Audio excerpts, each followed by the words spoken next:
Dans un pays aride et desséché, sous le soleil de Galade, naquit un homme destiné à devenir l'un des plus grands prophètes de l'histoire. Cet homme était Élie le Tishbite, dont la renommée n'a pas eu besoin de documents historiques pour se répandre. Son histoire a résonné plus fort que les exploits de nombreux rois du IXe siècle avant Jésus-Christ. Élie a brillé comme un phare de vérité, défiant les monarques et renouvelant la foi dans un royaume plongé dans les ténèbres spirituelles. L'importance d'Élie dans le plan divin était indéniable, comme le prédit Malachie 4:5.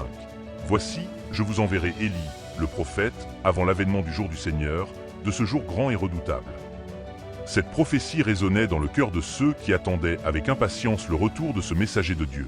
Le mystère qui entoure son arrivée ne fait qu'accentuer son caractère énigmatique. Bien que la Bible mentionne son origine en Galade, les détails sur sa famille et ses racines restent rares, ce qui ajoute encore à la fascination exercée par ce prophète. Si les enseignements bibliques vous intéressent et que vous souhaitez suivre d'autres contenus de ce type, n'oubliez pas de vous abonner à notre chaîne et d'activer la cloche pour ne manquer aucune de nos futures vidéos. Élie n'était pas seulement un prophète aux paroles éloquentes, il avait une résistance physique impressionnante.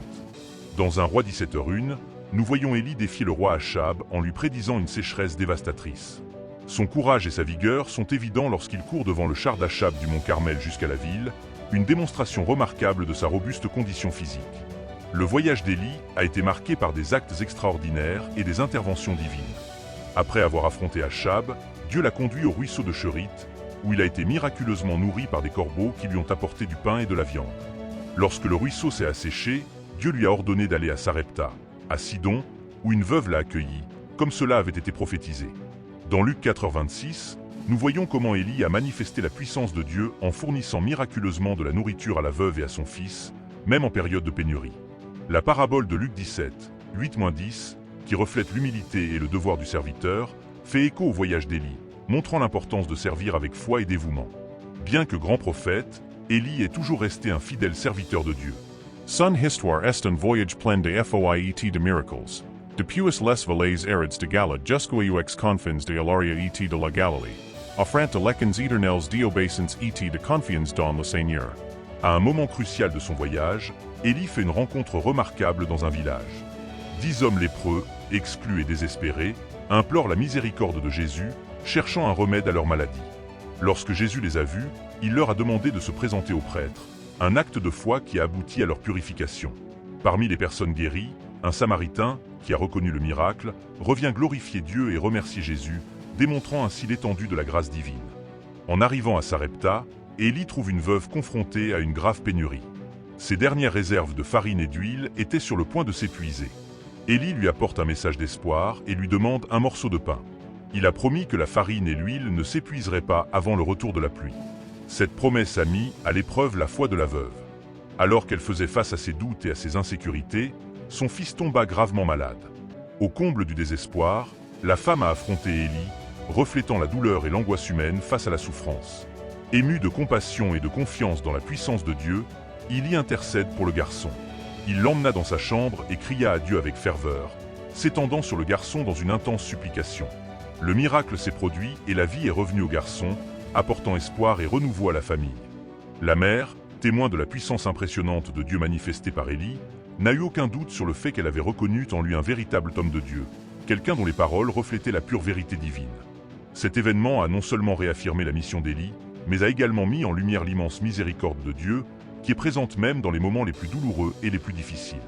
La foi de la veuve, qui avait été ébranlée par la tragédie, a été complètement restaurée, et le miracle dont elle a été témoin est devenu un puissant témoignage de la présence et de la puissance de Dieu dans sa vie. Cependant, le voyage d'Élie était loin d'être terminé. Il devait encore relever un défi monumental sur le mont Carmel. Le pays, dévasté par une sécheresse prolongée, était sur le point de s'effondrer. C'est alors que Dieu ordonne à Élie de se présenter devant le roi Achab, lui promettant que, par son intermédiaire, la pluie tomberait à nouveau sur le pays. Ce moment crucial a ouvert la voie à l'une des confrontations les plus dramatiques et les plus significatives de l'histoire entre la vraie foi en Dieu et l'idolâtrie qui avait corrompu le peuple d'Israël. Au même moment, Achab était confronté à une famine en Samarie, conséquence directe de la sécheresse et de la pénurie. Obadiah, un fidèle du Seigneur, a joué un rôle crucial pendant cette période de crise. Il avait protégé les prophètes de Dieu du massacre orchestré par Jézabel, les cachant et subvenant à leurs besoins. Conscient des dangers qui l'entourent, Élie se met courageusement en route pour accomplir l'ordre divin, affrontant tous les risques avec une foi inébranlable. L'histoire d'Élie nous entraîne dans un voyage plein de foi inébranlable et de défis immenses.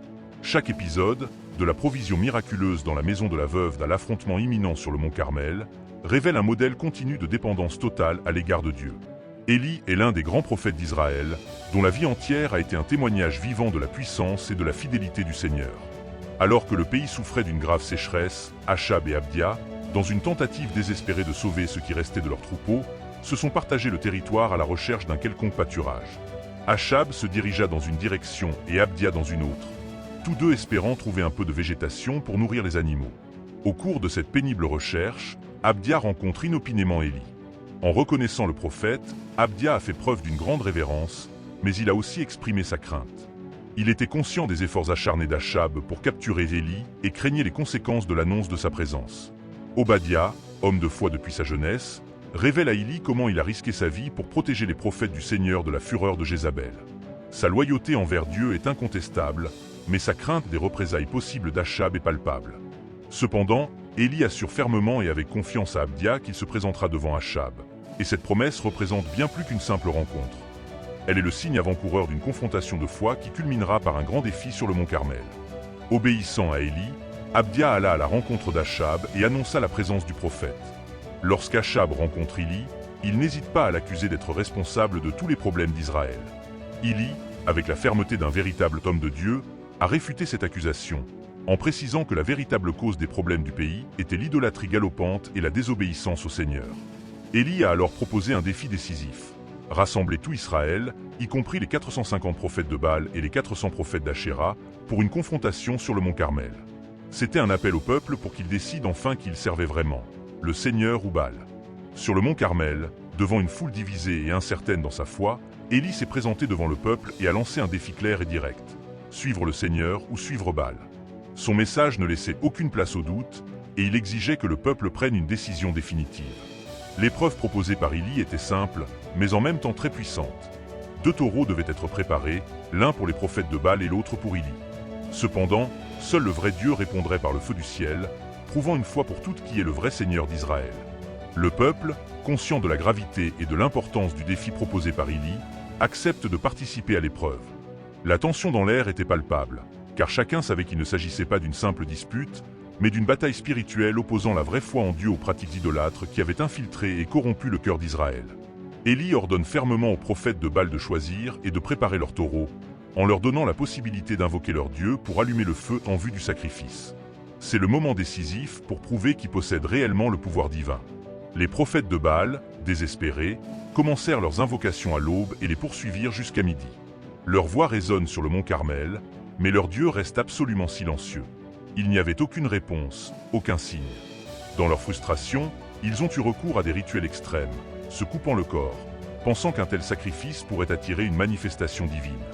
Cependant, le silence des cieux se prolongeait et l'impuissance de leurs efforts devenait de plus en plus évidente. Élie, observant la futilité des tentatives des prophètes de Baal, ne peut s'empêcher de se moquer d'eux. Avec ironie, il suggéra que Baal était peut-être occupé, qu'il faisait peut-être un long voyage, ou même qu'il dormait et qu'il avait besoin d'être réveillé. Ces paroles tranchantes ne font qu'accroître le désespoir des prophètes de Baal, mais ni leur voix stridente ni leur rituel d'autoflagellation ne parviennent à susciter la moindre réaction. C'est alors qu'Élie, avec l'autorité d'un vrai prophète, appelle le peuple à s'approcher.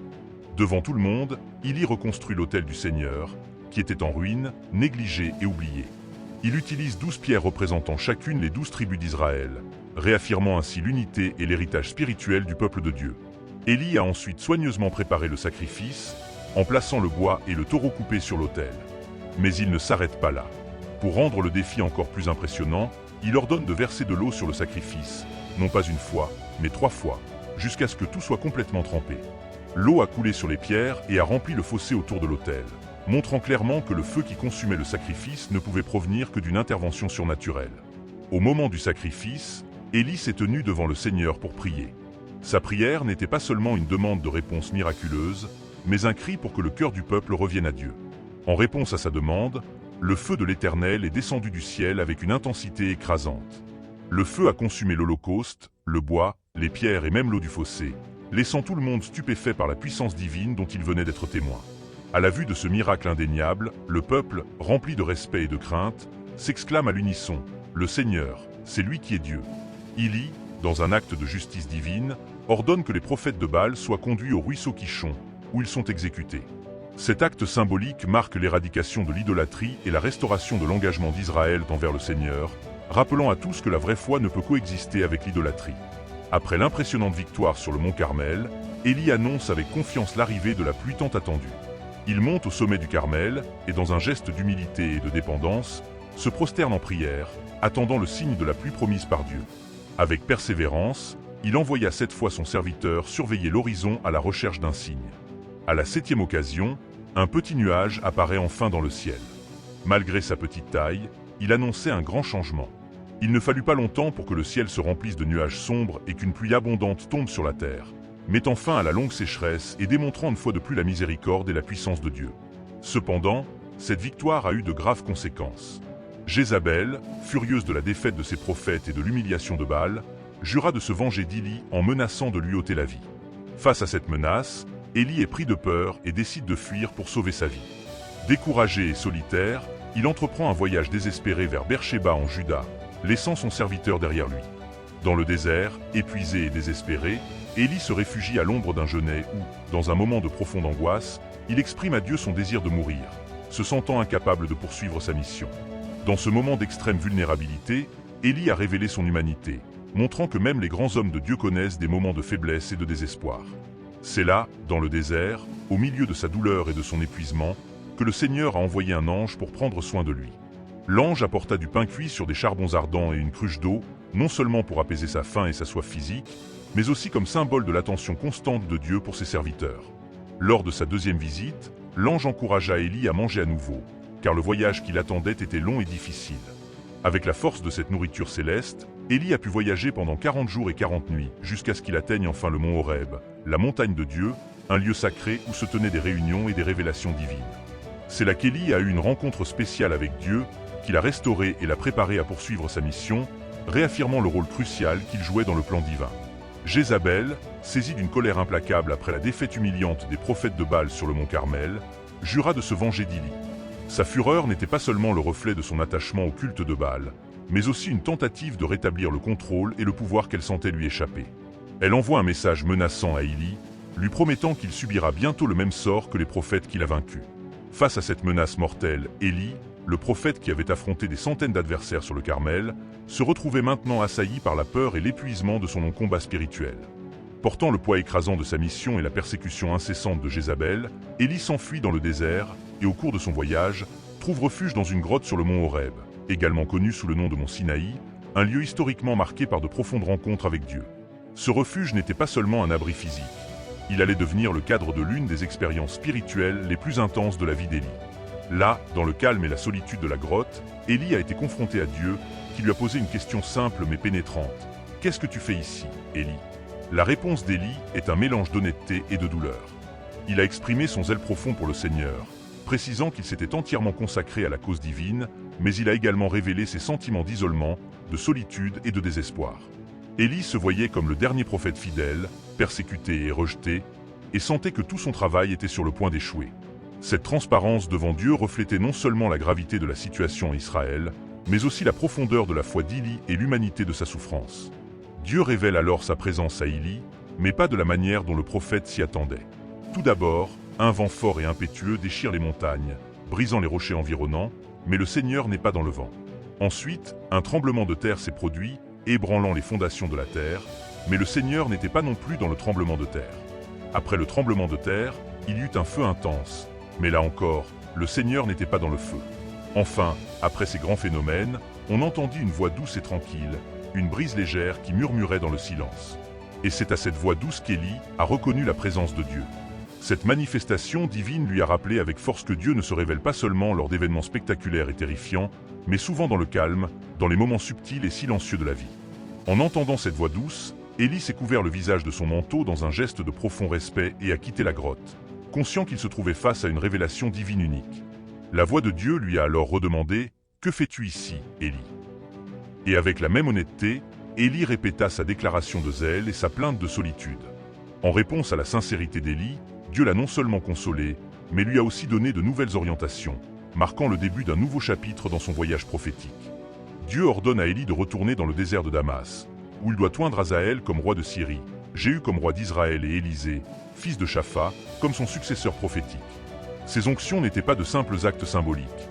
Elles représentaient la continuité du plan divin pour Israël et la garantie que l'œuvre de Dieu ne s'arrêterait pas avec Élie.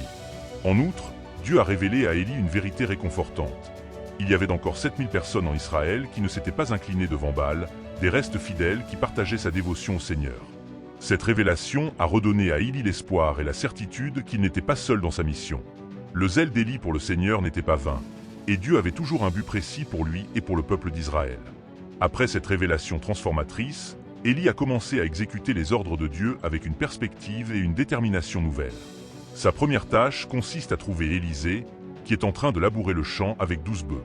En jetant son manteau sur Élisée, Élie a symbolisé le transfert de l'appel prophétique, une action qui indiquait qu'Élisée était destiné à poursuivre le ministère qu'Élie avait commencé.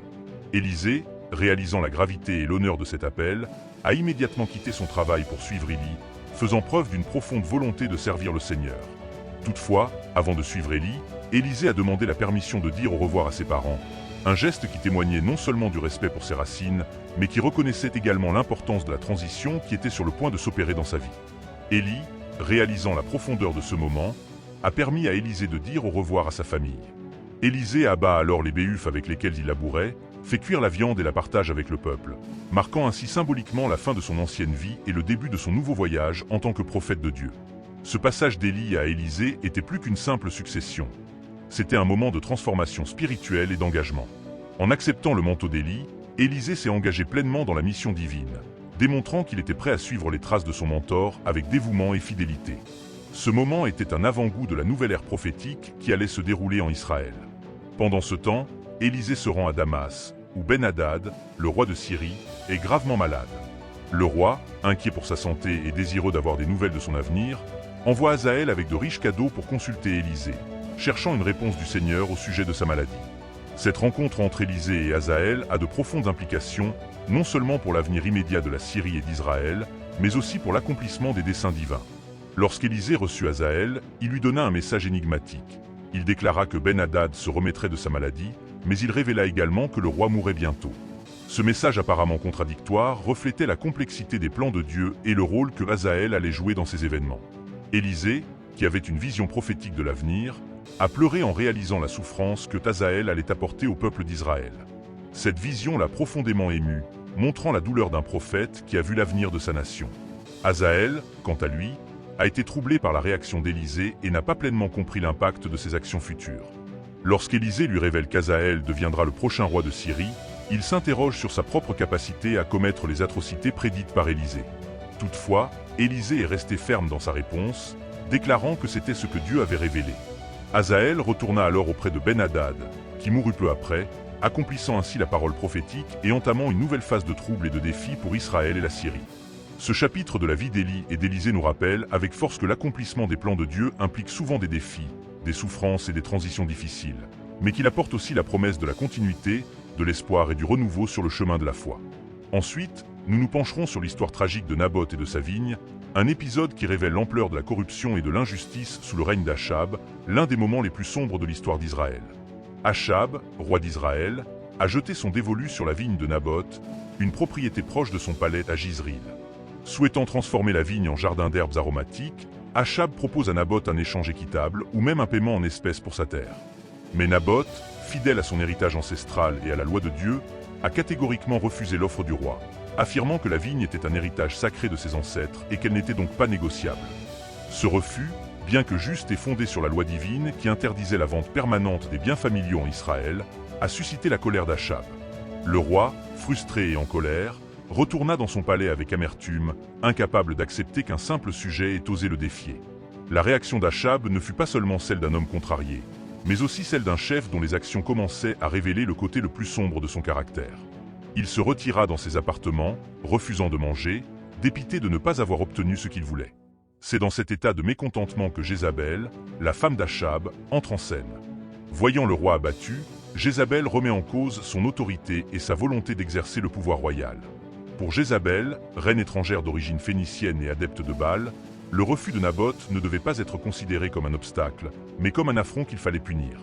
Remettant en cause le pouvoir et l'autorité d'Achab en tant que roi d'Israël, Jézabel lui suggère de prendre ce qu'il veut en tant que souverain. Avec ruse et malice, Jézabel a conçu un plan sinistre pour acquérir la vigne de Naboth, au mépris de la justice et de la morale. Elle écrivit des lettres au nom d'Achab, les scella du sceau royal et les envoya aux anciens et aux notables de la ville de Naboth. Ces lettres contenaient des instructions détaillées pour organiser un jeûne public et un faux procès contre Naboth.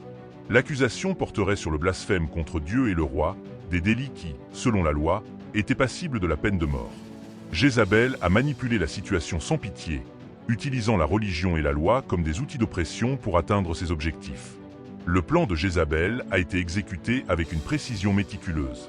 Les dirigeants de la ville, obéissant aux ordres de la reine, organisèrent un jeûne solennel, feignant une préoccupation religieuse qui cachait leurs véritables intentions.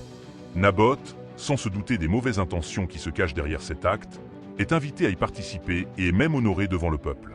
Cependant, cet honneur initial s'est rapidement transformé en humiliation lorsque de faux témoins, soudoyés par Jézabel, l'ont publiquement accusé de blasphème. Sans aucune défense, Naboth est condamné à mort et lapidé de manière cruelle et injuste.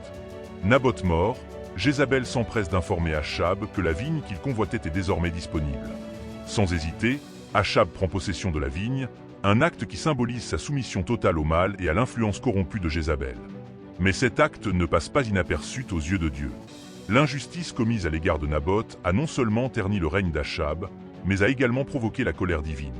Au moment où Achab pénètre dans la vigne de Naboth pour en prendre possession, la parole de l'Éternel parvient à Élie, le prophète. Dieu ordonne à Élie de confronter Achab en l'accusant de meurtre et d'usurpation. La rencontre entre Élie et Achab dans la vigne de Naboth sera l'un des moments les plus tendus et les plus significatifs de la vie du roi, une confrontation lourde de conséquences spirituelles et morales. Élie, obéissant à l'ordre de Dieu, s'est rendu auprès du roi et l'a rencontré dans la vigne de Naboth. Là, il lui transmet le dur message divin. Achab sera puni pour ses actes, et les conséquences ne retomberont pas seulement sur lui, mais sur toute sa famille. Élie annonce que le même sort tragique que celui de Naboth attend Achab. Lorsqu'il rencontre Élie, Achab, bouleversé et effrayé, le traite d'ennemi, mais Élie lui répond par la vérité brutale de ses actes et la justice qui sera imposée par Dieu. Le prophète déclare que la maison d'Achab sera complètement détruite et que Jézabel connaîtra une fin tragique et violente. Les paroles d'Élie n'étaient pas de simples menaces, mais des prophéties qui reflétaient la justice divine en réponse à la corruption, à la cupidité et au mal qui avaient dominé le royaume d'Achab. L'histoire de Naboth, d'Achab et de Jézabel nous rappelle avec force les conséquences inévitables du péché et de l'injustice. Elle souligne l'importance de l'intégrité et de la fidélité à Dieu, même face aux tentations et aux pressions les plus fortes. La condamnation d'Achab par Élie est sévère et symbolique. Il prophétise que les chiens mangeront ceux qui appartiennent à Achab et qui meurent dans la ville, tandis que les oiseaux du ciel dévoreront ceux qui meurent à la campagne. Il s'agissait d'une sanction divine qui marquait le mépris de Dieu pour ceux qui, comme Achab, s'étaient abominablement écartés des voies du Seigneur, en suivant les idoles et en pratiquant les iniquités des Amoréens que Dieu avait chassés d'Israël. L'histoire de Naboth est donc un rappel éternel de la nécessité de la justice et de la sainteté devant Dieu, révélant les sombres conséquences qui attendent ceux qui se laissent aller au péché et à la corruption. En entendant les paroles du prophète Élie, quelque chose de surprenant s'est produit dans le cœur d'Achab. Tout d'abord, Achab, connu pour sa résistance et sa dévotion au faux Dieu, a réagi de manière inattendue au message sévère d'Élie. Il a déchiré ses vêtements, l'expression la plus profonde du deuil et du désespoir dans la culture israélite, et s'est vêtu d'un sac, un tissu rugueux et inconfortable qui symbolisait le repentir et l'humiliation devant Dieu. Cet acte de repentance remarquable a révélé que même dans les moments les plus sombres et dans l'âme la plus corrompue, il y avait encore de la place pour la transformation. Le changement de comportement d'Achab n'était pas superficiel. Il marchait pieds nus, jeûnait et, le visage abattu, exprimait son profond remords. Ce moment de repentance a montré la capacité de Dieu à agir dans le cœur des hommes, quelle que soit la distance parcourue. Dieu, dans son infinie miséricorde, a reconnu l'acte de contrition d'Achab et a communiqué à Élie que la destruction complète de sa maison serait reportée. Cet acte de déférence divine a renforcé le principe selon lequel Dieu est toujours prêt à répondre à un repentir sincère, en montrant sa justice et sa miséricorde, même face à un grand péché. Mais l'histoire d'Achab ne s'arrête pas là. La dynamique du pouvoir, ainsi que l'intervention divine, ont continué à se manifester de manière dramatique, notamment en ce qui concerne la succession royale et la continuité de l'héritage prophétique en Israël.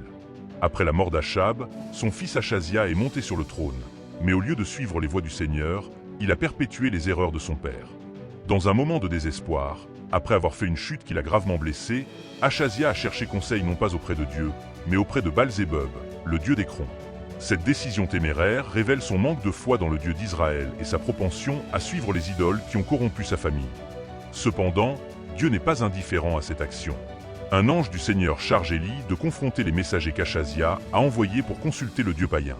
Fidèle à sa mission, Élie intercepte les messagers et leur transmet le message de Dieu. Parce qu'il a cherché conseil auprès d'un faux Dieu, Achazia ne guérira pas de sa maladie, mais mourra. Cette prophétie était un jugement clair et direct sur l'apostasie du roi, soulignant que l'infidélité à Dieu aurait des conséquences graves et irrévocables. Lorsque les messagers reviennent auprès d'Achazia avec le message d'Élie, le roi reconnaît immédiatement à leur description qu'il s'agit du même Élie, le prophète Tishbaït qui avait tant affronté son père. Furieux et décidé à en découdre avec Élie, Achazia envoie un capitaine et 50 soldats pour arrêter le prophète. Mais Élie, confiant dans la protection divine, prononce un jugement sévère. S'il est vraiment un homme de Dieu, le feu descendra du ciel et consumera le capitaine et ses hommes. Et c'est ce qui s'est passé. Le feu céleste descendit et détruisit complètement le groupe, témoignage impressionnant de la puissance de Dieu et de l'autorité inébranlable de ses prophètes. Persistant, Achazia envoie un deuxième capitaine avec 50 autres hommes. À nouveau, Élie invoque le feu de Dieu, qui descend et consume également ce deuxième groupe. Le troisième capitaine, quant à lui, agit différemment. Conscient du sort tragique de ses prédécesseurs et reconnaissant la puissance divine manifestée par Élie, il s'approcha avec humilité, s'agenouillant devant le prophète et suppliant pour sa vie et celle de ses hommes. Ce geste de respect et de crainte de Dieu ne passe pas inaperçu. L'ange du Seigneur ordonne à Élie de descendre avec le capitaine sans crainte, montrant que l'humilité et la reconnaissance de la souveraineté de Dieu peuvent changer le cours des événements, même dans les situations les plus tendues. L'histoire de l'avidité d'Achab pour la vigne de Naboth, de la manipulation impitoyable de Jézabel pour l'acquérir et de la rencontre ultérieure d'Achab avec Élie dans la vigne nous rappelle avec force que la justice divine l'emporte toujours sur les machinations humaines. Bien qu'Achab se soit repenti et que Dieu ait reporté le châtiment complet de sa maison, le cours de l'histoire a continué à se dérouler selon les principes divins de la justice et de la rétribution. Le récit d'Élie et d'Achazia renforce à son tour une vérité éternelle. Un disciple n'est pas au-dessus de son maître, ni un serviteur au-dessus de son seigneur. Les actions d'Achazia, qui cherche conseil auprès de faux dieux, font écho aux mêmes erreurs que celles commises par son père, Achab, démontrant un modèle de désobéissance et de rébellion qui a imprégné son court règne. La confrontation entre Élie et les messagers d'Achazia souligne l'autorité et le pouvoir des vrais prophètes de Dieu. Élie, fidèle à sa mission de proclamer la parole du Seigneur, a fait face aux forces du roi avec un courage et une foi inébranlables, défiant les menaces et le pouvoir terrestre avec l'autorité qui lui venait directement de Dieu. Ainsi, l'histoire d'Achab, d'Achazia et d'Élie illustre non seulement les conséquences inévitables de la désobéissance à Dieu, mais aussi l'extraordinaire miséricorde qu'il accorde à ceux qui se repentent sincèrement. Il rappelle que même face à la corruption et aux péchés les plus profonds, la grâce divine est accessible à tous ceux qui se tournent vers Dieu d'un cœur contrit. Au cours de la dernière étape du voyage terrestre d'Élie, le grand prophète d'Israël, celui-ci et son fidèle apprenti, Élisée, se sont embarqués pour un voyage qui allait marquer la fin d'une époque et le début d'une autre. Ils ont commencé leur voyage à Gilgal, un lieu d'une profonde signification spirituelle et historique, où Élie, déjà conscient que son temps sur terre était compté, a demandé à Élisée de rester.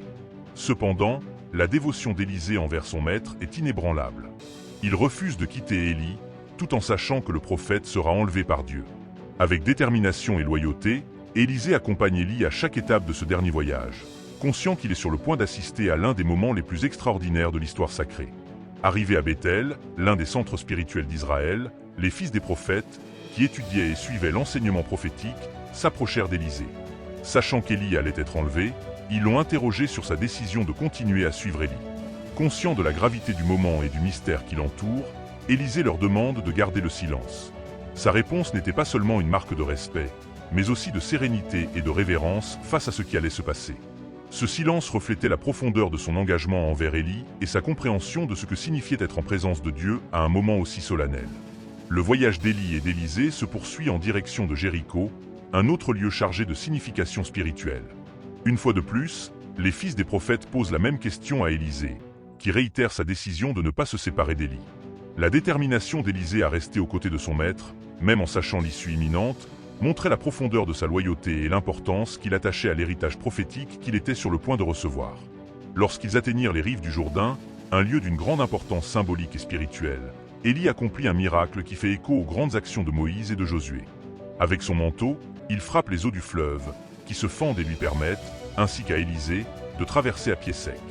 Cet acte miraculeux était plus qu'une démonstration de puissance. C'était un signe de la présence de Dieu et de la continuité de son œuvre par l'intermédiaire d'Élie. La traversée du Jourdain n'était pas seulement physique, mais aussi spirituelle, représentant le passage d'un chapitre de l'histoire d'Israël à un autre. Après avoir traversé le Jourdain, Élie, sachant que le moment de son départ était proche, a demandé à Élisée ce qu'il voulait avant d'être emmené. Élisée, avec une sagesse et une humilité impressionnantes, a demandé une double portion de l'esprit d'Élie. Cette demande n'était pas motivée par une ambition personnelle, mais par un profond désir de poursuivre l'œuvre de son maître avec la même intensité et la même fidélité. Élie, reconnaissant la sincérité et la pureté de la demande d'Élisée, lui répondit que s'il voyait quand il serait enlevé, sa demande serait exaucée. Ce dialogue entre Élie et Élisée a mis en évidence l'importance de la succession spirituelle et de l'engagement dans la mission divine. Le moment culminant survient lorsqu'un char de feu, tiré par des chevaux de feu, descend du ciel et que, dans un tourbillon, Élie est enlevé au ciel. Élisée, qui avait assisté à toute la scène avec admiration et tristesse, s'exclama « Mon père, le char d'Israël et ses cavaliers !» Ce cri exprime la douleur de la perte de son maître, mais aussi la reconnaissance de la grandeur spirituelle d'Élie. En signe de deuil et de respect, Élisée déchire ses vêtements, un acte qui symbolise la fin de son apprentissage auprès d'Élie et le début de son propre ministère en tant que premier prophète d'Israël. À son retour, Élisée porte le manteau d'Élie, symbole tangible du transfert de l'autorité spirituelle. Lorsqu'il atteint à nouveau les rives du Jourdain, Élisée répète le miracle d'Élie en frappant les eaux avec son manteau, et les eaux s'ouvrent. Cet acte confirme non seulement que l'esprit d'Élie repose sur Élisée, mais aussi qu'il est désormais le successeur légitime du grand prophète. À Jéricho, les fils des prophètes ont reconnu cette autorité spirituelle et se sont approchés d'Élisée avec respect et révérence, acceptant que la mission prophétique d'Élie se poursuive à travers lui. Cependant, bien qu'Élisée soit reconnu comme le successeur d'Élie, les fils des prophètes, animés par le désir de voir Élie une dernière fois, demandent à le voir. Élisée, tout en sachant que son maître avait été emmené au ciel, résista d'abord à l'idée, mais finit par céder à leur insistance. La recherche, comme l'avait prédit Élisée, fut infructueuse, confirmant qu'Élie était bel et bien monté au ciel, un événement unique et extraordinaire dans l'histoire sainte. La prophétie d'Élie sur la destruction de la maison d'Achab se réalisa sous le règne de Jéhu. Ce roi, zélé dans sa mission de purifier Israël de l'influence corrompue de la maison d'Achab, se servit de la parole prophétique d'Élie comme guide pour éradiquer complètement la dynastie maléfique. Dans sa campagne, Jéhu a été impitoyable, éliminant tous les associés et parents d'Achab à Jizril, accomplissant ainsi le jugement divin. La détermination de Jéhu à suivre la parole de Dieu a provoqué un grand changement en Israël, marquant une période de purification et de renouveau. Sur le chemin de Samarie, Jéhu rencontre les frères d'Achazia, roi de Juda. Sans hésiter, il ordonne leur capture et leur exécution, poursuivant ainsi sa mission de destruction de tous ceux qui sont liés à la maison d'Achab. L'alliance de Jéhu avec Jonadab, fils de Rechab, constitue une autre étape importante. Jonadab, connu pour sa dévotion au Seigneur, est invité par Jéhu à témoigner de son zèle pour la pureté d'Israël et le vrai culte de Dieu. Cette alliance symbolisait un engagement renouvelé envers le Seigneur et une détermination à éliminer l'idolâtrie et la corruption qui avaient contaminé Israël. Ainsi, l'histoire d'Élie et d'Élisée et l'accomplissement des prophéties d'Élie sont plus que des récits d'actes divins puissants. Ils constituent une leçon profonde sur la continuité de la mission de Dieu à travers les générations, le pouvoir du repentir et la certitude que la justice divine l'emporte toujours. Élisée, portant le manteau d'Élie, a poursuivi l'œuvre commencée par son maître, veillant à ce que la parole du Seigneur continue d'être proclamée en Israël, apportant espoir, justice et renouveau spirituel au peuple élu de Dieu. Jéhu, déterminé à répondre à l'appel divin et à purifier Israël de la corruption qui imprégnait la maison d'Achab, poursuivit sa mission en Samarie.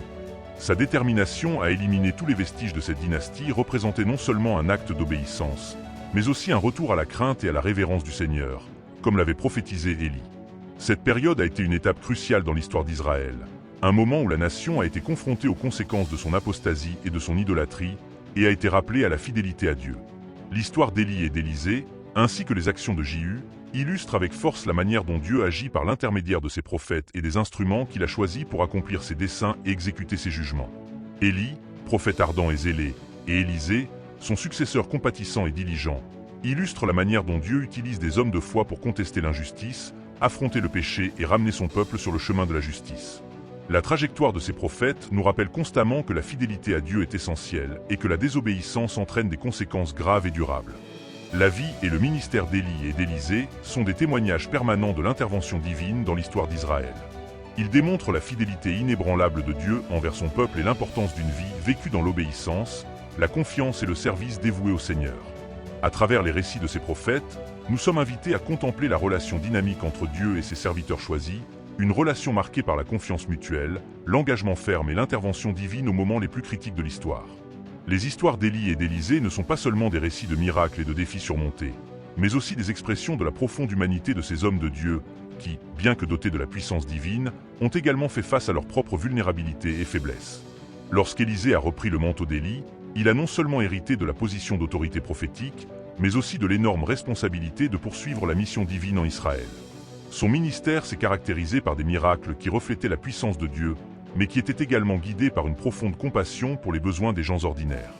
De la purification des eaux de Jéricho, qui a libéré la ville d'une source contaminée, à la multiplication de l'huile de la veuve, qui a sauvé une famille de la ruine, Élisée a démontré que la puissance de Dieu se manifeste à la fois dans de grands actes de jugement et dans des actes de miséricorde et de provision. La continuité du ministère d'Élie, à travers Élisée, met en lumière un principe fondamental dans l'œuvre de Dieu, la succession et l'orientation. Tout comme Élie a préparé Élisée, ce dernier s'est également investi dans la formation de la génération suivante, symbolisée par l'école des prophètes. Cette chaîne de transmission du savoir et de la sagesse spirituelle souligne l'importance de former des dirigeants capables de poursuivre la mission de Dieu, en veillant à ce que sa parole et ses actes continuent d'avoir un impact sur le monde. En outre, l'histoire d'Élie et d'Élisée nous enseigne la souveraineté de Dieu dans tous les domaines de la vie. Alors que le pouvoir politique et la corruption menaçaient de détourner Israël du droit chemin, Dieu est intervenu avec force pour réaffirmer son autorité et ses promesses par l'intermédiaire de ses prophètes. Non seulement Dieu a défié les rois et les structures de pouvoir de l'époque, mais il a aussi répondu miraculeusement aux besoins de son peuple, nous rappelant qu'aucun aspect de notre existence n'échappe à son attention et à sa provision. Au sein d'une nation qui oscillait entre l'adoration du vrai Dieu et l'idolâtrie, les interventions divines d'Élie et d'Élisée nous ont rappelé avec force que Dieu contrôle la situation et qu'il prend toujours soin de son peuple, même dans les moments les plus difficiles. La vie de ces prophètes nous encourage à rester fidèles dans notre marche avec Dieu, même lorsque nous sommes confrontés à l'adversité et à des défis apparemment insurmontables. Élie et Élisée ont connu des moments de profond découragement, de solitude et de danger. Mais dans chacune de ces situations, ils ont fait l'expérience de la présence réconfortante et fortifiante de Dieu. Leurs histoires nous rappellent que même dans les vallées les plus sombres de notre expérience, nous ne sommes pas seuls. Dieu est avec nous, prêt à renouveler nos forces et à nous guider vers l'avant. Les vies d'Élie et d'Élisée sont de puissants témoignages de la fidélité de Dieu envers ses serviteurs et son peuple. Elles nous rappellent que, malgré les défis et les incertitudes de la vie, nous pouvons avoir confiance dans le fait que Dieu travaille en nous et à travers nous pour accomplir ses desseins divins. Ces récits ne sont pas seulement des témoignages de foi et de miracles dans les temps anciens, mais des leçons et des principes qui restent pertinents pour nos vies spirituelles aujourd'hui. Chaque récit, chaque miracle, chaque épreuve à laquelle Élie et Élisée ont été confrontés est un miroir à travers lequel nous pouvons réfléchir à notre propre cheminement de foi, en apprenant et en grandissant grâce à leurs expériences.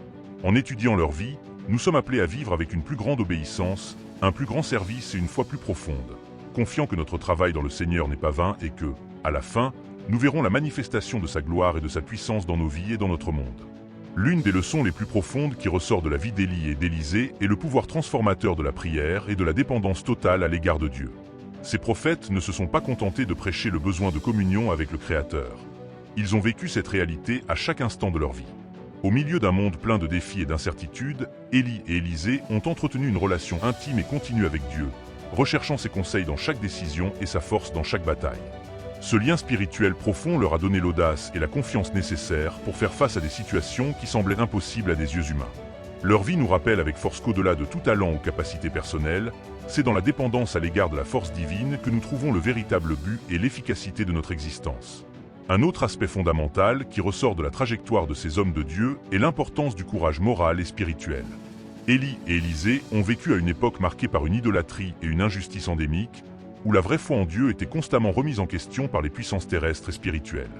Même face à une pression intense, ils n'ont pas cédé aux tentations ou aux menaces de leurs adversaires. Leur constance à rester fidèles au Seigneur, à défier les faux dieux et à affronter la corruption nous inspire à vivre une vie d'intégrité, en défendant la vérité et la justice, quelles que soient les circonstances. Leur exemple est une invitation à rester ferme dans notre foi, en honorant Dieu par nos actions et nos paroles, même si cela signifie faire face à l'opposition ou à l'isolement. L'héritage d'Élie et d'Élisée va au-delà de leurs actes miraculeux. Il souligne également l'importance vitale de l'orientation et de la formation des disciples dans la foi. En préparant Élisée à assumer le manteau prophétique, Élie nous offre un modèle de la manière dont nous devrions investir dans la vie de ceux qui nous entourent. Le discipulat est un processus de transmission de la sagesse, de la connaissance et de l'expérience qui renforce la communauté des croyants et garantit la continuité de l'œuvre de Dieu. La vie de ces prophètes nous enseigne que, tout comme Élie a préparé Élisée à poursuivre l'œuvre du Seigneur, nous sommes appelés à partager notre cheminement spirituel avec d'autres, à construire le corps du Christ et à veiller à ce que la foi soit transmise avec vigueur et fidélité. La souveraineté de Dieu est une autre grande leçon qui ressort de la vie d'Élie et d'Élisée. Chaque miracle, chaque victoire et chaque épreuve qu'ils ont affrontée était sous le contrôle souverain du Seigneur, qui a dirigé leurs pas pour accomplir ses desseins divins. Ces prophètes nous rappellent que Dieu est en charge de toutes choses, orchestrant les événements de notre vie pour le bien de ceux qui l'aiment et sont appelés selon son dessein. Aussi chaotiques ou incertaines que puissent paraître nos circonstances, nous pouvons être sûrs que Dieu travaille au milieu de tout pour manifester sa gloire et accomplir ses desseins. Les histoires d'Élie et d'Élisée continuent de résonner en nous aujourd'hui, nous encourageant à vivre une vie de foi profonde, de courage inébranlable, d'engagement véritable et de dépendance totale à l'égard de Dieu. En réfléchissant au parcours de ces prophètes, nous sommes invités à une introspection qui mène à la croissance spirituelle. Leurs vies ne sont pas seulement des récits d'actes extraordinaires, mais aussi des récits qui révèlent le cœur d'hommes qui, malgré leurs faiblesses et leurs luttes internes, ont cherché intensément à accomplir la volonté de Dieu. Cette recherche de la sainteté et de l'obéissance, même au milieu de l'adversité, nous met au défi d'évaluer la qualité de notre propre foi et de notre engagement envers le Seigneur. La persévérance dans la prière, par exemple, est un trésor spirituel que nous pouvons particulièrement puiser dans la vie d'Élie. Son insistance à prier pour la pluie, même lorsque les circonstances semblaient désespérées, révèle une foi profonde et une confiance inébranlable dans les promesses de Dieu. Cela nous enseigne que l'efficacité de la prière ne réside pas dans le nombre de mots, mais dans la profondeur de notre foi et la sincérité de notre cœur. L'humilité est une autre caractéristique qui imprègne la vie d'Élie et d'Élisée. Même après avoir accompli de puissants miracles, ces hommes de Dieu n'ont jamais recherché la gloire pour eux-mêmes. Au contraire, ils ont toujours souligné la souveraineté et la majesté du Seigneur, reconnaissant que tout ce qu'ils possédaient venait de lui. Dans un monde où l'autopromotion est souvent encouragée, l'exemple de ces prophètes nous appelle à vivre avec humilité, en nous rappelant que tous les bons dont que nous recevons viennent de Dieu. Enfin, la fidélité de Dieu, démontrée à maintes reprises dans la vie d'Élie et d'Élisée, est peut-être la leçon la plus réconfortante qui soit. À chaque défi qu'ils ont dû relever, à chaque besoin et à chaque moment de désespoir, Dieu est resté fidèle. Sa fidélité s'est manifestée non seulement par la fourniture et la protection, mais aussi par des conseils et des corrections pleins d'amour. La vie d'Élie et d'Élisée nous rappelle que, quels que soient les obstacles auxquels nous sommes confrontés, nous pouvons nous fier à la fidélité inébranlable de Dieu. Il est toujours là, nous guidant, nous soutenant et accomplissant ses promesses, nous assurant que si nous restons fermes dans notre foi, nous verrons la manifestation de sa gloire et de sa puissance dans nos vies. Puisse l'histoire de ces prophètes continuer à nous inspirer et à nous guider dans notre propre cheminement spirituel, nous conduisant à une communion plus profonde et plus significative avec le Dieu éternel, qui est le même hier, aujourd'hui et éternellement. Alors que nous sommes confrontés à nos propres épreuves et difficultés, les vies d'Élie et d'Élisée constituent de puissants témoignages de la fidélité inébranlable de Dieu. Leurs exemples transcendent les siècles, offrant une vision claire que, au milieu des tempêtes et des défis de la vie, nous pouvons faire pleinement confiance à un Dieu qui ne nous abandonne jamais. Chaque aspect de leur parcours, des miracles impressionnants au moment de profondes épreuves, nous assure que la présence de Dieu est constante et que sa fidélité est inébranlable. Les histoires d'Élie et d'Élisée continuent de parler directement à nos cœurs, nous invitant à une vie marquée par une foi audacieuse, une prière persistante, une humilité authentique et une confiance inébranlable dans le Seigneur. Ils ont vécu de telle manière que leurs actions et leurs choix résonnent encore puissamment avec nos défis contemporains. L'exemple d'Élie, défiant les prophètes de Baal avec courage et détermination, et celui d'Élisée, démontrant la compassion et la puissance divine en servant ceux qui sont dans le besoin, nous encouragent à rechercher une relation plus profonde et plus engagée avec Dieu. Puissions-nous, comme eux, vivre de manière à laisser un héritage de foi et d'obéissance qui ait un impact non seulement sur notre génération, mais aussi sur les générations futures, pour la gloire de Dieu et l'avancement de son royaume sur terre. Le voyage de réflexion sur la vie de ces prophètes nous conduit à un point crucial. L'héritage d'Élie et d'Élisée devient un miroir qui reflète notre propre cheminement spirituel. Leurs histoires ne sont pas de simples récits d'événements passés, mais des balises d'espoir et des indications sur ce que nous pouvons devenir lorsque nous plaçons notre confiance et notre foi en Dieu. Ils nous enseignent que la véritable grandeur ne réside pas dans les réalisations temporaires ou la reconnaissance humaine, mais dans l'obéissance et la fidélité constante à l'appel divin. L'engagement d'Élie et d'Élisée en faveur de la vérité de Dieu, même dans un contexte culturel qui s'éloignait de ses voies, est un appel clair pour nous à être des porteurs de lumière à notre époque. Dans un monde marqué par l'incertitude, le relativisme moral et une confusion spirituelle croissante, l'exemple de ces hommes de Dieu nous met au défi de rester fermes dans nos convictions. Nous devons porter le flambeau de la vérité divine et nous efforcer d'être d'exemples de justice et de sainteté, même lorsque cela nous met en porte-à-faux avec les normes en vigueur. Le courage et la détermination dont il a fait preuve face aux défis de son époque nous inspirent à faire de même. De même qu'Élie a relevé les défis des prophètes de Baal et qu'Élisée a apporté la guérison et l'espoir à ceux qui en avaient besoin, nous sommes appelés à utiliser les dons et les ressources que Dieu nous a donnés pour bénir et transformer l'environnement qui nous entoure. La vie de ces prophètes nous rappelle que lorsque nous sommes guidés par la foi et l'espoir, nous pouvons affronter n'importe quel obstacle et faire une différence significative dans nos communautés et dans nos vies. Si ce contenu a été significatif pour vous, je vous demande de soutenir votre abonnement afin que vous puissiez continuer à suivre nos vidéos et ne manquer aucune de nos prochaines publications. Ensemble, nous pouvons éclairer plus d'esprits et élargir notre compréhension. Je vous remercie de votre présence et vous souhaite d'abondantes bénédictions de Dieu pour votre voyage spirituel. Puissions-nous tous être inspirés par l'héritage d'Élie et d'Élisée et chercher à vivre avec une foi active, courageuse et transformatrice.